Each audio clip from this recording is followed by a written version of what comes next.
Demeter and Persephone by Alfred, Lord Tennyson. In Enna. Faint as a climate-changing bird that flies all night across the darkness, and at dawn falls on the threshold of her native land, and can no more.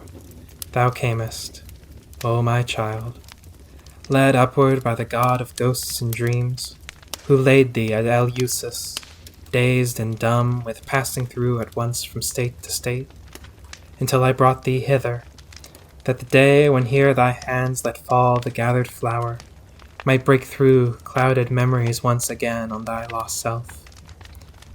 A sudden nightingale saw thee, and flashed into a frolic of song and welcome, and a gleam, as of the moon, when first she peers along the tremulous deep, fled wavering o'er thy face, and chased away that shadow of a likeness to the king of shadows, thy dark mate.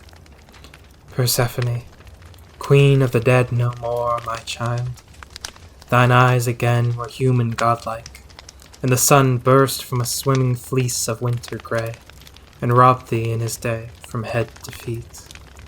Mother, and I was folded in thine arms. Child, those imperial, disimpassioned eyes awed even me at first, thy mother.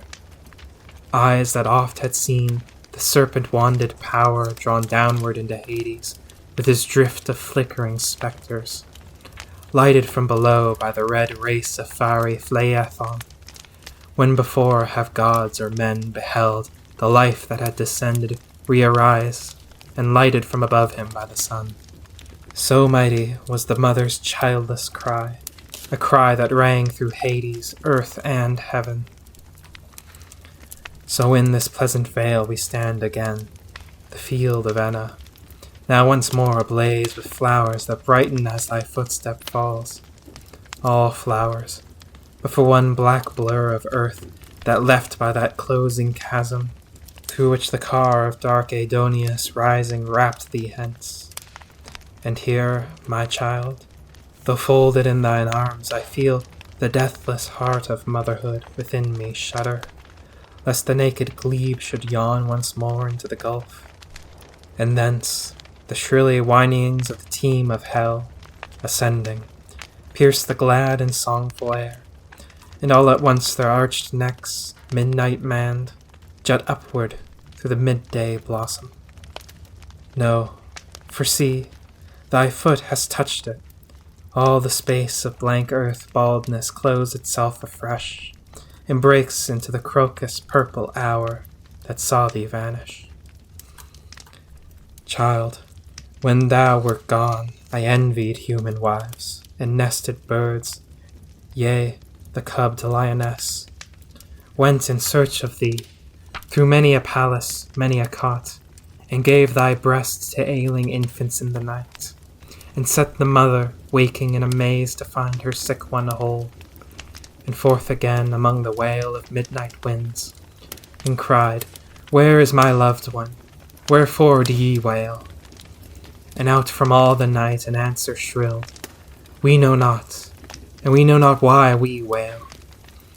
I climbed on all the cliffs of all the seas, and asked the waves that moan about the world, Where do ye make your moaning for my child? And round from all the world the voices came, We know not, and we know not why we moan. Where? And I stared from every eagle peak, I thridded the black heart of all the woods, I peered through tomb and cave, and in the storms of autumn swept across the city, and heard the murmur of their temples chanting me, me, the desolate mother. Where? And turned and fled by many a waste forlorn of man, and grieved for man through all my grief for thee.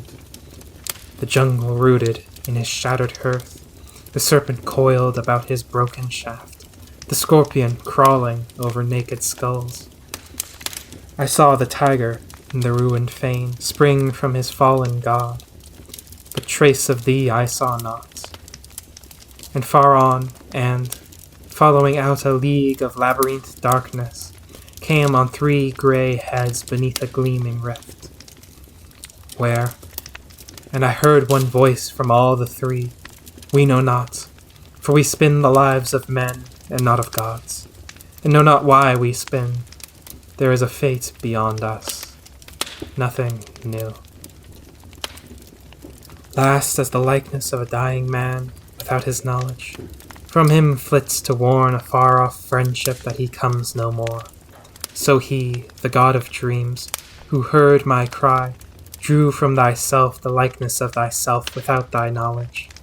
And thy shadow passed before me, crying, the bright one in the highest is brother of the dark one in the lowest. And bright and dark have sworn that I, the child of thee, the great earth mother, thee, the power that lifts her buried life from gloom to bloom, should be forever and forevermore the bride of darkness. So the shadow wailed. Then I, earth goddess, cursed the gods of heaven.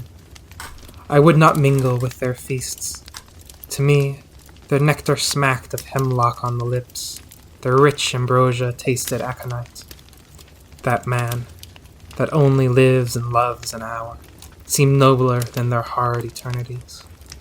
My quick tears killed the flower, my ravings hushed the bird, and lost in utter grief, I failed to send my life through olive yard and vine and golden grain, my gift to helpless man.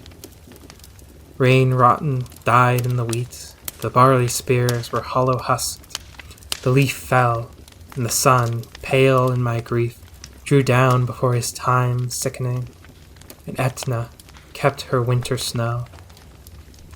Then he, the brother of this darkness, he who is still highest, glancing from his height on earth a fruitless follow, when he missed the wanton steam of sacrifice, the praise and prayer of men, decreed that thou shouldst dwell for 9 white moons of each whole year with me, 3 dark ones in the shadow with thy king. Once more the reaper in the gleam of dawn will see me by the landmark far away, blessing his field, or seated in the dusk of even, by the lonely threshing floor, rejoicing in the harvest and the grange. Yet I, earth goddess, am but ill content with them who still are highest. Those grey heads, what meant they by their fate beyond the fates, but younger, kindlier gods to bear us down, as we bore down the gods before us? Gods, to quench, not hurl the thunderbolt, to stay, not spread the plague, the famine. Gods indeed, to send the noon into the night and break the sunless halls of Hades into heaven, till thy dark lord accept and love the sun, and all the shadow die into the light, when thou shalt dwell the whole bright year with me, in souls of men, who grew beyond their race, and made themselves as gods against the fear of death and hell. And thou that hast from men, as queen of death, that worship which is fear, henceforth, as having risen from out the dead, shalt ever send thy life along with mine, from buried grain through springing blade, and bless their garnered autumn also. Reap with me, earth mother, and the harvest hymns of earth, the worship which is love, and see no more the stone, the wheel, the dimly glimmering lawns of that Elysium, all the hateful fires of torment, and the shadowy warrior glide along the silent field of asphodel.